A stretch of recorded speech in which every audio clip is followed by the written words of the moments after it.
Hello, TWLOHA staff. My name is Caitlin Killian. I'm 21 years old, and in May I'll be graduating from Trevecca Nazarene University in Nashville with my degree in social work and a minor in behavioral sciences. 5 random quirky facts about me. Number 1, I want to live in a tiny house someday and write books. Number 2, I absolutely love sloths and tried to adopt one until I realized you had to have an exotic pet license and you can't do that within city limits. Number 3, I think if I was a vegetable, I'd be a potato, but I'm hoping someday to ascend to like Chick-fil-A fry level. Number 4, I know absolutely every word to Ice Ice Baby by the one and only Vanilla Ice. And number 5, I didn't receive very many trophies as a kid, but I did win a 90s dance battle competition and got a trophy for that, and I'm so proud of it that I'll probably keep it forever. When I think about community, I think about the church camp I grew up going to.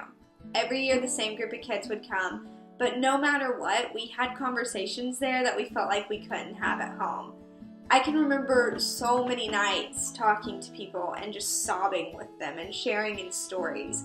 And that's what I think a healthy community ultimately looks like. I think a healthy community has a certain level of interdependence with one another, but also fosters community within its individuals and fosters introspection and things that we know can help people move forward and learn more about themselves and learn more about the soul they were given. I am strongly influenced by my mom. She is the most amazing person I know. She's had a really hard go at life and people have said horrible things about her, but she's kept going. She's still kind. She didn't let it make her bitter, and she encourages me to do the same. The other person I'm influenced by is literally every single person I meet. So I thought that was a horrible way to answer that question until I was watching an interview with the Dalai Lama and realized he answered the question the exact same way. I'm inspired by people's stories and the things they tell me and the things they don't want to tell me and their hopes and their dreams and the promises they made but didn't keep. I really am inspired by people and the things they've been through because I feel like it makes me feel less alone in what I've been through. I'm not really sure how I influence others, but I would hope that after I pass away someday, that people would say I inspired them to dream, that I inspired them to get help, and I inspired them to reach out to those around them and their loved ones and to hold them dear and to cherish every moment of life.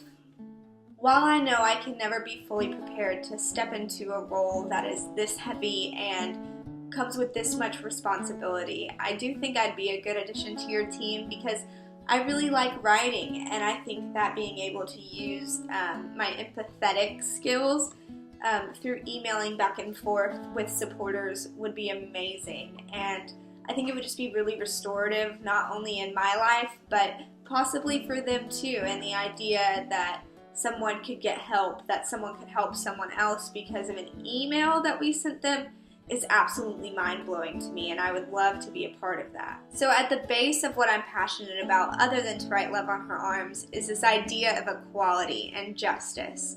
I believe in the equality of marriage. I believe in women's rights. I am passionate about people with disabilities and making sure that they are included in already existing systems in the best way that they can be. And I'm also passionate about not blaming victims and people who have been systematically oppressed for generations and realizing the implications it has and why they may be on welfare instead of just pointing our bloody little fingers at them. A random conversation that sparked change in my life. When my friend Mackenzie died, as you'll read about in my application, I blamed myself for years and years. And I thought that should have been me. I wished it would have been me.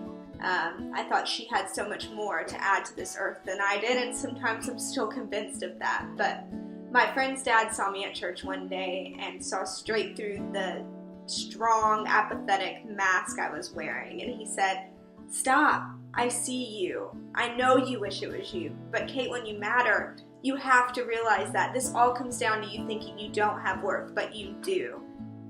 I cried and cried and cried. No one had ever seen me in my pain and reached out to me in such a real, authentic way. And I think that conversation pushed me to try to find my own worth and to pursue this as a career and reaching out to other people who are hurting. So yeah, I look forward to hearing from you guys. If you have any more questions regarding my application, my story, any of that, please feel free to contact me because I will be anxiously waiting to hear from you. So thank you.